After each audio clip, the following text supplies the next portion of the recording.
Molly and welcome to my channel. In today's video we are going to be baking brownies. Every person who I've baked brownies for says that they are absolutely spot on. These are really bad for you, like so bad for you. They are really rich, really indulgent, but they taste so good. So I've got my recipe just here on my MacBook.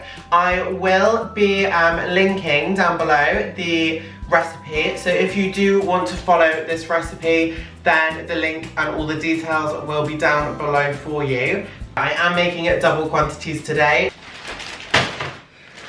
Right, we have got all of our ingredients just here. So you are going to start off with your chocolate.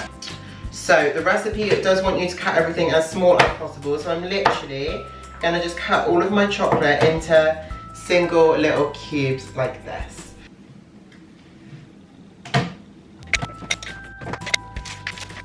It's actually easier if you just do this with your hands. I don't know why I always chop it with a knife.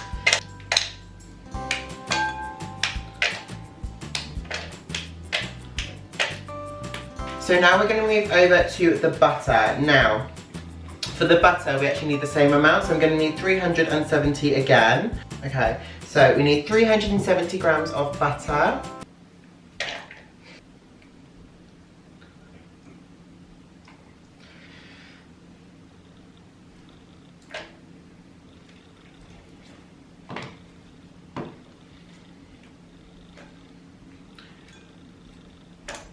Cool, okay, so that is 170 grams of butter. So I've just half filled this big pan with water. I'm just going to let it heat up on the hob for a minute. Once that has warmed up a little bit, we're going to move this on top, so the bowl will just sit like that. Okay, so now that we've got our chocolate on the go, we're going to start with our dry ingredients. Now the recipe just tells you to use normal cocoa powder. I like to use dark because I find it makes them really rich. Okay, so you're going to need yourself a sieve like this. So we're going to need 170 grams of plain flour. So we need 170... Are you actually joking me? I've got too much now. There we go, that's 170 grams. Oh, I should add those two together. 170.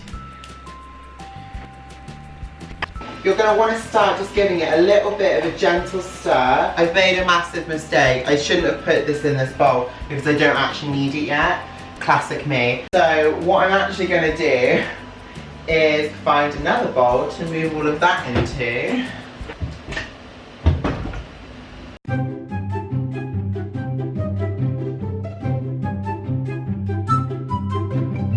So we're going a little bit off track now because I kind of messed up. So I'm just going to move all of this powdered stuff into this salad bowl. So now I need to move on to my eggs and my sugar. I'm going to whip your eggs and your sugar up.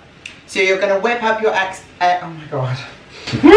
You are going to whip up your eggs and your sugar. This is the bit that you need the mixer for. So I need 6 eggs in here because I'm doubling my recipe. I can't get these out of the container because of my nails. Me trying to get eggs out of container ASMR. Honestly, like... I need all 6 of these, which honestly is probably gonna do me in because I absolutely hate eggs so much. There's shell in it, there's shell.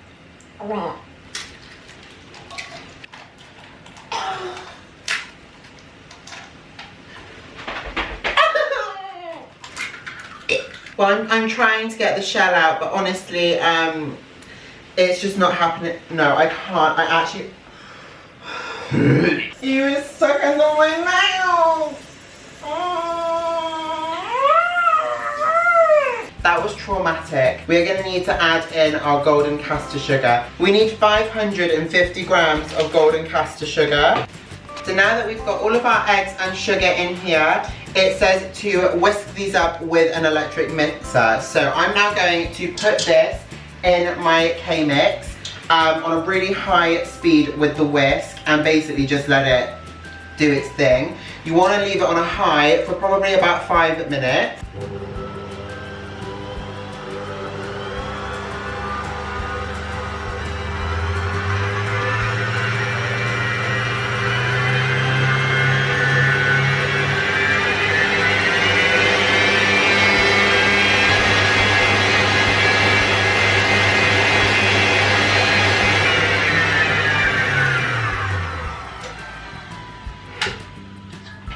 Perfect, so that's now formed a bit more of a stiff consistency. So this is what's going to help your, why is this tilted all of a sudden? Oh my god, if this has been off center for ages, that's really going to annoy me.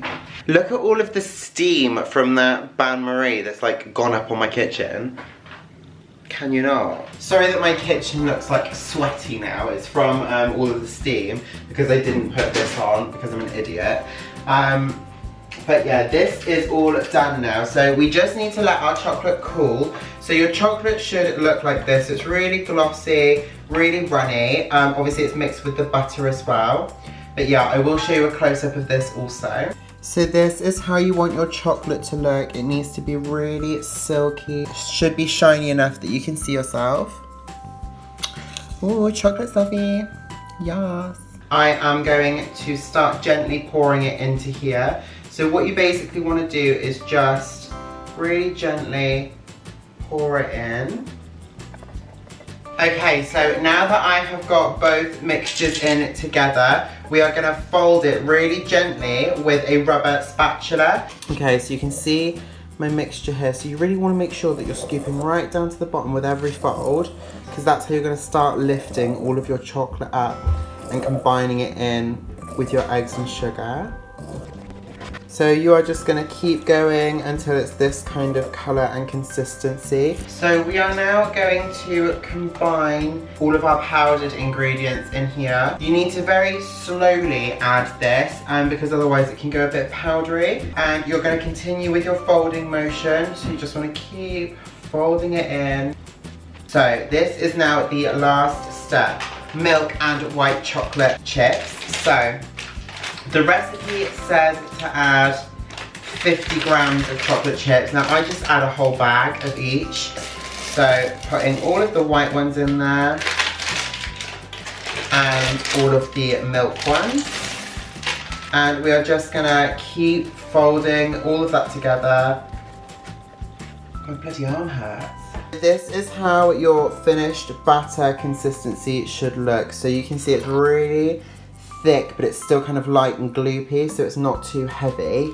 And you can obviously see there's all the chocolate chips in there as well. So that's how you want your finished mixture to look. So I'm now going to pop this in some dishes and it will go into the oven. So the next step is to put this into dishes. I actually just use a little bit of fry light spray because you can't taste it, but it just stops your mixture from sticking. And then I'm just literally going to start pouring in some of my mixture.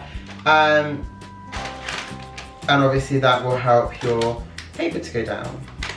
And that is all you have to do. So I'm just going to trim this one down as well. So like I said before, I've got 2 dishes on the go. What I would probably recommend doing is getting a knife and just literally putting a knife through the center of it whilst it's cooking. If the knife comes out really, really wet, then it's not done. However, if the knife comes out a little bit wet, then I take them out because they will continue to cook once you've taken them out, because obviously they'll still be hot. So yeah, that's all you've got to do. Okay, so these are all ready to go into the oven now. You want to make sure you don't overcook these, so really keep an eye on them, because if you leave them too long, they'll be hard and it's a waste of time. You want them to be gooey and yummy and fudgy. So yeah, I'm going to pop these in the oven and then I will show you them when they're all finished.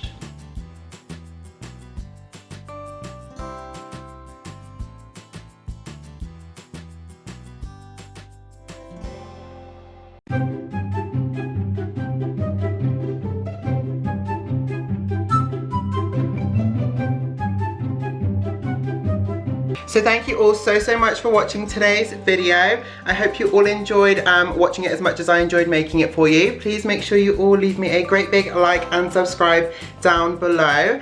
And yeah, I look forward to seeing you all again next time.